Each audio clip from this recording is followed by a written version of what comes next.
But yes, thanks for coming. Thanks, Mike, for having me. You're welcome. Why don't you tell us about UX research? About UX research, huh? Is it a cool job? Is it not? What can you say about it? Just for like maybe newbies that are thinking about going in this path. Sure. Well, if you talk about UX research, you have to first talk about kind of UX design. So the UX research is just a part of being a UX designer. And in theory, I guess you talk a lot about the subject in theory, and there's a lot which goes into the UX research part of this. But in reality, when you're working for a company or job, the research is actually maybe for Facebook or for Google, they have the budgets, to do really thorough research. But when you're working for startups or like medium-sized companies, there's a lot of pressure to get things out quite quickly, and so the designs often the research step gets really reduced and time condensed. So you, as a UX researcher, you would want to do a lot more than you actually get to do in a proper job environment.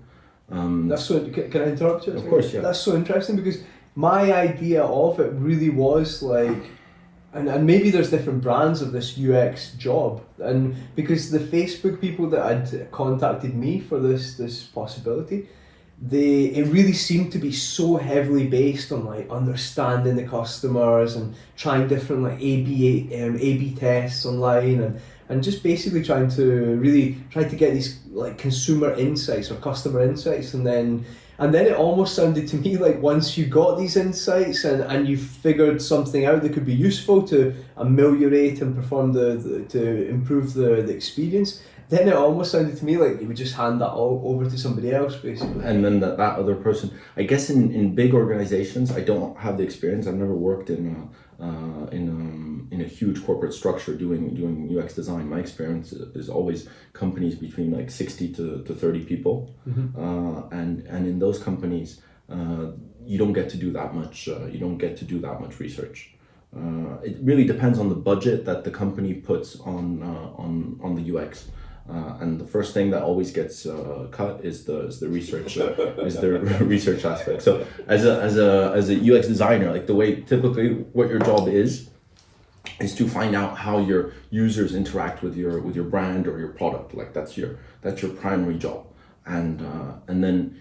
And how do you do that? Sorry, just vaguely. Vaguely, how do you do that? Yeah, how do you access this information about? Is it like mouse clicks, or is it like heat maps, or is it asking them questions directly? Or yeah, so it depends. So there's a stage of interacting with your existing product, and then there's another stage of what you're trying to kind of build on top or new stuff. So the existing product.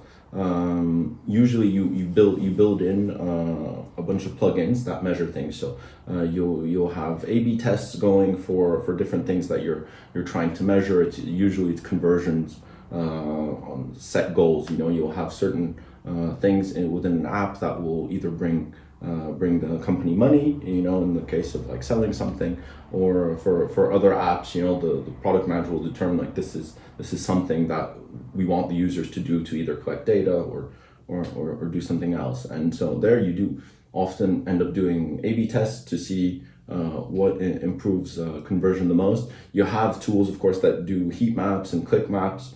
You have other tools that also record users using your tool. Like this.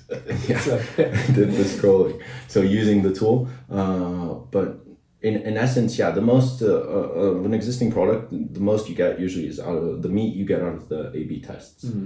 That's what and talking to existing users. So user interviews. Typically, you go to users who are using your product, and you just sit down and you try conduct an interview without kind of leading them into any way, and just keep on asking like why do you do this, why, and then you kind of end up finding the problems that exist within your product quite quickly. So have you had to do any courses on this, what would be called qualitative research, so like research on words, on interviews and this kind of stuff? Have you? Me personally, I've done little YouTube videos if you can consider that courses. I had no formal education in that domain. What all I've done is watched maybe a couple of hours on how to conduct user interviews without leading people down certain paths and so on. And that's about it. And you just record it all, or transcribe it yourself, or there's programs like Transcribe Me and things like this. Yeah, there's different tools depending on the organization you're in. They'll have different methods to go about it. So some have suites of tools, where you log this. Others will have a wiki going, and you just change from organization to organization. What would be the most standard A/B test?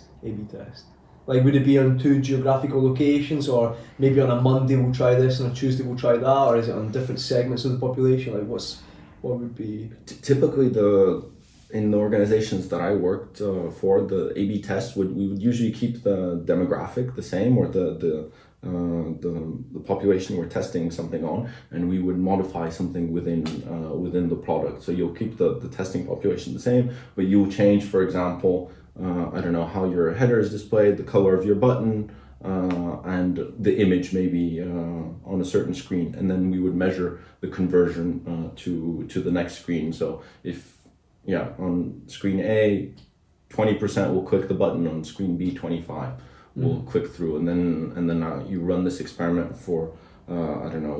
We would run experiments typically for a week, so that and then at the end of the week we'll sit down on the next sprint and we'll have a look at the data, and then we just make a decision based on. So cool. It's very simple. It's not. That's cool. No. And people are randomly assigned to like condition A or B. Yeah. It will be like a plugin within the code that will randomly assign people to page A or B exactly. Yeah. That's nice. But it's not like really the research methods that you've used probably like a lot more advanced. There's a lot more going on. It's all based on this kind of thing. A/B, it's like maybe fancier versions of A/B tests. It's maybe ABC or something, like, for example, and But the A/B test is usually when you already have a hypothesis, around what can be done to fix this. Usually, like, someone will come through the problem, like people are getting stuck on this page or on this screen, suggest something, and as a UX designer, you would suggest like two alternative screens. Yeah, it's usually ABC, and then they would test the hypothesis. They would test those new screens that see if they will actually improve things or not. But if you don't know where you're stuck, typically user interviews go a long way and really help you figure out problems that are sometimes not hidden, not directly visible in the data. Oh, that's so cool.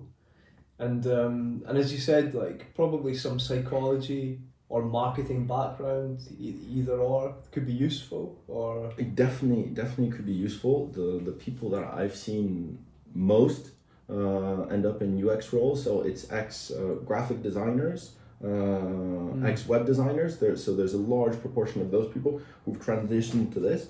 Then there's also people doing marketing automation. There's a segment of those people also, because there's a big element of also processing data, after experiments and so on, and people with marketing backgrounds are really good at that. And then psychology, I think it's the bigger companies. So the smaller startups, they tend to favor those graphic designers and the marketing people, because the research element is not that heavy. But the bigger companies, they want, I guess, someone who's a lot more adept at doing research, like yourself. That makes sense. Yeah, it goes back to what we were saying before, like big companies like Facebook. I know Facebook has opened up branches in London, New York, Tel Aviv, and I think also Paris, like huge big offices of UX researchers of that kind of like research, rather than marketing, sales, conversion, really kind of analysing the psychological elements and demographic elements that then allow you to tweak the program, basically, to better match what it is that people want, basically.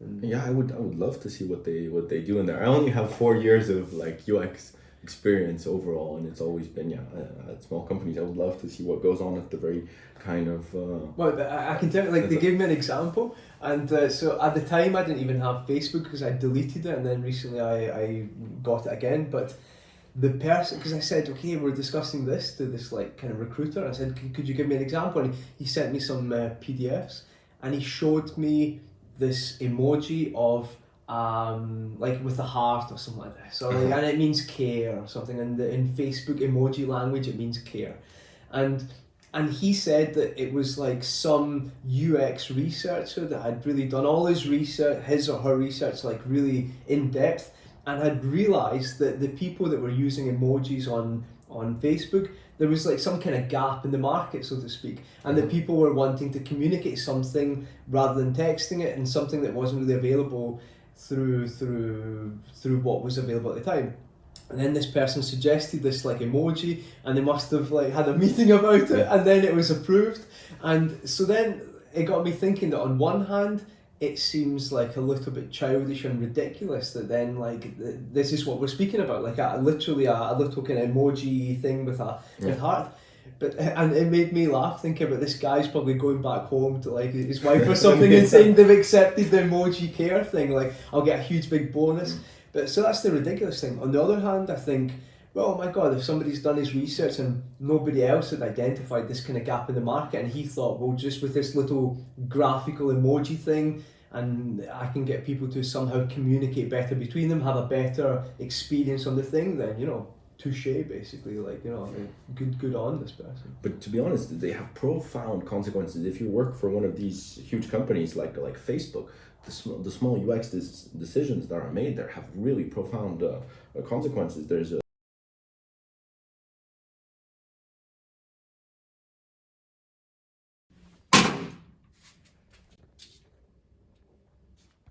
population of like what 2 billion, 3 billion using Facebook, and so there's aspects of making experience pleasant or not as part of the UX job, but there's also like very real kind of consequences, you know, like they invented, it was a UX designer probably, you know, who figured out the infinite scroll. That was a crazy revelation, and that changed our whole human behavior. You know, before we didn't have the infinite scroll. You didn't see people on the tram glued to their phones, in scrolling in completely like zombie mode. They used to, people would get fed up of clicking a button. You know, you would click it 2 or 3 times, and then you're like, okay, off this website. But now that small little bit, imagine the. Yeah, really. It makes me hate this job. It makes me hate this field. But you have, if you work for one of those big ones, you have a very profound responsibility, I feel, to society to do good. Like the company I work for, it's and you can get crazy insights, and every time it's a very fine line about how how to do this in a morally correct way, because we can, I don't know, look at your credit card history and we say, oh Mike, we can detect, I don't know, where you're paying your insurance, if you got a pension, and so on. And that, I think, from a standpoint of view, is not too bad, you know, if to see if you have a pension, so on, and maybe give that information to your bank, you know, so they can sell you a better pension product or better insurance. But then there's a very fine line which you can cross where it can see if you spent money at like a strip club, for example, or that you go out like at 4 till 4 a.m. every weekend and get hammered, and you can see that in your transactions. There's your bar tab, and you can put a flag next to your name like, oh, watch out, Mike is a bit kind of loose. I'm not saying, just for the purpose of the example, and then you can give that data to your bank again, and then maybe your loan. You'll have an extra kind of risk factor of getting your loan, and it's a very fine line. And the person won't even know about it. And the person will have no idea about it. And the terms and conditions, like on this thing, it'll be like your bank terms and conditions, which is 25 pages. no one reads that. Even if you do, it will be some vague line saying like, oh, we will exchange information with a third party to improve our product, you know. Yeah. And They estimated recently, there was, maybe not recently, but they showed that if you were to read all these terms and conditions of the different things, you would be using something like, I can't remember, like 2 or 3 weeks of your life per year. So like, you know, nobody does it. So. Yeah, no one does it, and we try to walk a really like kind of ethical line. We know we can give certain things to a bank, which will be very powerful for them, like having this knowledge about I don't know what kind of social life you lead. There are direct correlations between I don't know the success of your bank loan and that probably, but as a company we choose not to make sure we abstract this information, not give it to them, just to not go down this like kind of nasty road. But that's maybe a bit away from UX research, but the sad thing about it with this like segue that we've taken, the sad thing about it is that then your company doesn't do it, but then probably there's going to be loads of other ones that then do cash in on this. But hopefully, regulation is changing actually. So like for example, Germany's become the country in the world that's got the strongest, the strictest, the stringentest, whatever, the strictest data regulation, data privacy laws, and so it will be interesting to see over the next, because it's a great case study, it'll be interesting to see over the next few months if that does, for example, impact business negatively, because if it becomes more difficult for companies to collect data, so many new companies say, well, we need that data to make some forecasts and all this stuff, but then other people that have analysed the situation say you can perfectly manage without going into this kind of full on creepy mode. So it'll be interesting to see basically the repercussions in the German market from these like very strict data privacy regulations that they've recently introduced. Yeah, I'm not completely up to date about the newest regulation. There was GDPR that came, and that was it was kind of a leap forward. But in the end, what we ended up with is this cookie bar that comes up, which you have to click accept on every website, and you still don't read it. Yeah, you still don't read it, and it's giving you all these choices of like I think nobody basically tailors these different things. Either you just accept all or reject all, but then to tailor that, what are you going to do? Like spend your afternoon doing it's a waste of time as well too. I think that was a fail as it was an attempt, but it was a fail. It was a good experimentation. Now I don't know what the law in Germany is. I'm going to read up. Maybe want to go there. Fair enough. Maybe we can. So basically, you were telling me before that that UX research, it gives you quite a lot of maybe possibilities to do this job from anywhere in the world. Would you say that's widespread? That anybody that goes into this path would have these benefits of working remotely, or do you think it's just do you think it's widespread or not? No, I think typically for sure that's one of the biggest benefits working as a UX designer. So there's a twofold benefit. First, most cases you can do your job remote. It's very rare that a UX designer will be asked to be on site. It will be typically for workshops, and you'll have to spend less than 5 to 10% of your time on site in most organizations. At least of people I know who work in the field, it's typically the case. Myself, I go into the office once a month. That's in Luxembourg. In this job I have now is in Zurich. Sorry. Yeah. It's in Zurich, but in Luxembourg I went into the office once every 3 months. Mm-hmm. Typically you can do everything online, but as well in the job, the hours are not crazy. So typically it's a very graphical output. You can, as a UX designer, what you produce is really easy to see for management or for other team members, because you're often drawing screens or like producing reports and so on. So it's you can easily see that you're working, and the output looks perhaps. How long does it take to draw first draft of a screen? You can draw one up in 2 minutes, because you have already the pre-made components in most cases. But it looks like a big output. You've just drawn a screen, and before you've tested it, you don't know how effective that is, and what the consequence of that is you don't end up working crazy hours. So your output is easily seen in an organization, so you can get away with working 5-6 hours a day, doing the job beyond the expectation of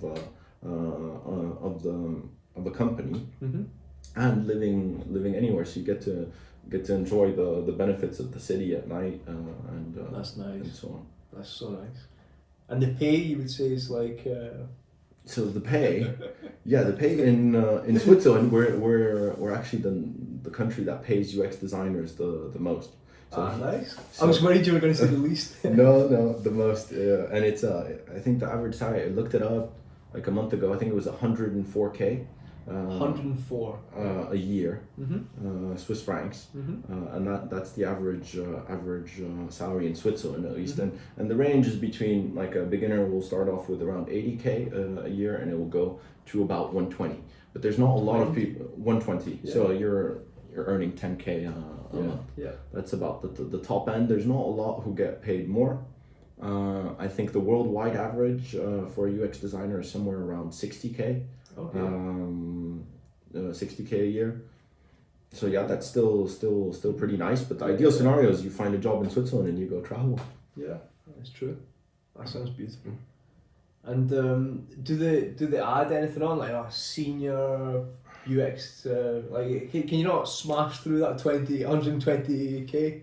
Maybe at Facebook and Google or organizations where UX design is like an absolutely integral part. There you could probably smash through managing the UX teams and so on. But just as a UX designer doing kind of research and producing screens and so on, there I haven't seen anyone earning much more than 120K. And there's not that many bonus incentives I was as going to well. ask. Yeah. Yeah, you're gonna. The jobs I had, for example, it was related to company performance. Like, it was overall company performance. Like, so if your company does well, you get rewarded. But it's not like, yes, your output contributes to that, but sometimes, like, you can do your absolute best, and if the rest of the company is not performing, you're not going to get the Yeah. bonus. That's cool. Maybe just the finishing thing, because I know you have to go. So, just thinking about people who they could either be my students or anybody else's students or anybody else in this world who maybe has a bachelor or master's, or maybe is like slightly dissatisfied with what job they're doing at the moment. Then it's the thing that we were discussing earlier, that there aren't any master's courses or none that, like, I know, but there's maybe in the process of being created master's courses specifically to become a UX researcher, like where they teach you this trade. So the companies that want UX researchers have had to somehow kind of tap into talent like myself, like with a psychology background or a marketing background, or people like yourself, the sales background, and then that you've branched off into this and learned it yourself, and so if you had any advice for people that really want to think creatively about how to go into this field, and maybe they're struggling to find a master's, or maybe Yeah, so in terms of masters, it's true. Academia is just catching up with the UX field. So there are some interesting degrees. The best one that I've seen so far is UCL. They offer a course in human-computer interaction, and human-computer interaction is a nice kind of segue into UX design, because I feel they cover the basis of design, of research, but it also explores kind of the future of the job, which can be interacting with audio, interacting with augmented reality, and so on. I feel that's still part of the job, and that's how you will make yourself future-proof. But for me, the advice would be, there's a site called topuxschools.com, I believe. Maybe you have to double check it's exactly that, but it has a ranking of all the schools that offer UX related degrees, and they rank them. So I found that site very useful.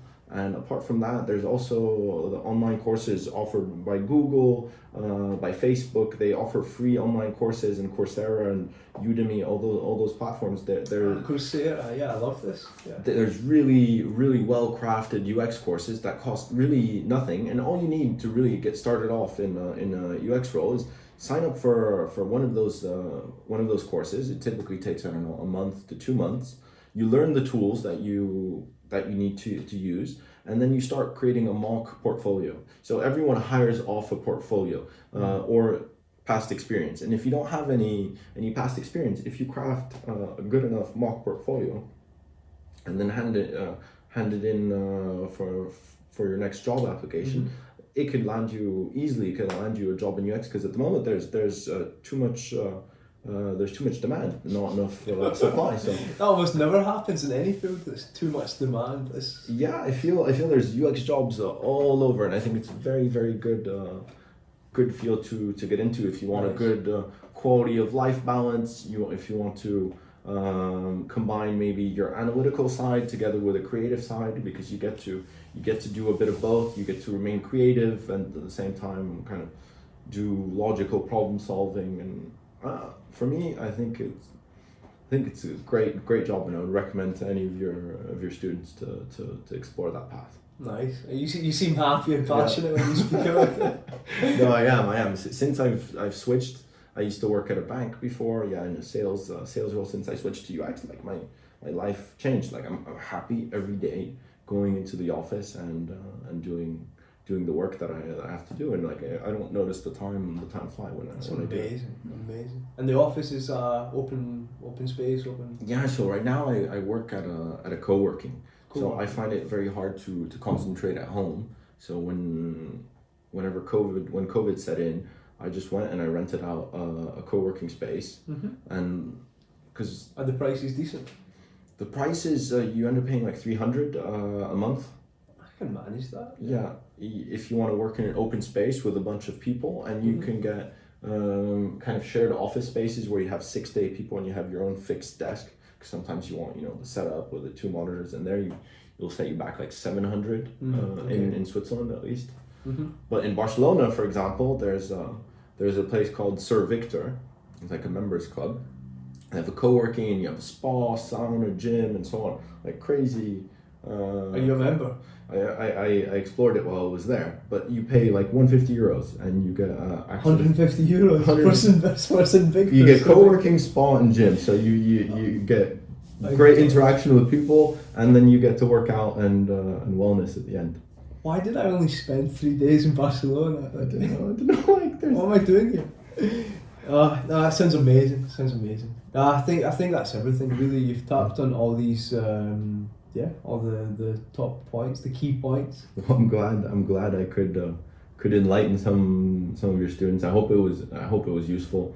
I haven't done that much UX. It's only been 3 or 4 years, so what I could share is just my journey into UX, and just the first glance of the industry. If you want something more in depth for your students, I think you got to seek someone out from Google or Facebook. But it's such a new job anyway that it's, there's not going to be many people that have got like say 10 years experience, I guess. Yeah, it's the web designer guys typically, the ones that have been doing like web design for ages. They can say typically I've done 10-15 years in UX, but yeah. That's nice. Thank you very, very much. Thanks, Mike, for inviting me over. It was a pleasure. You're welcome. Thank you.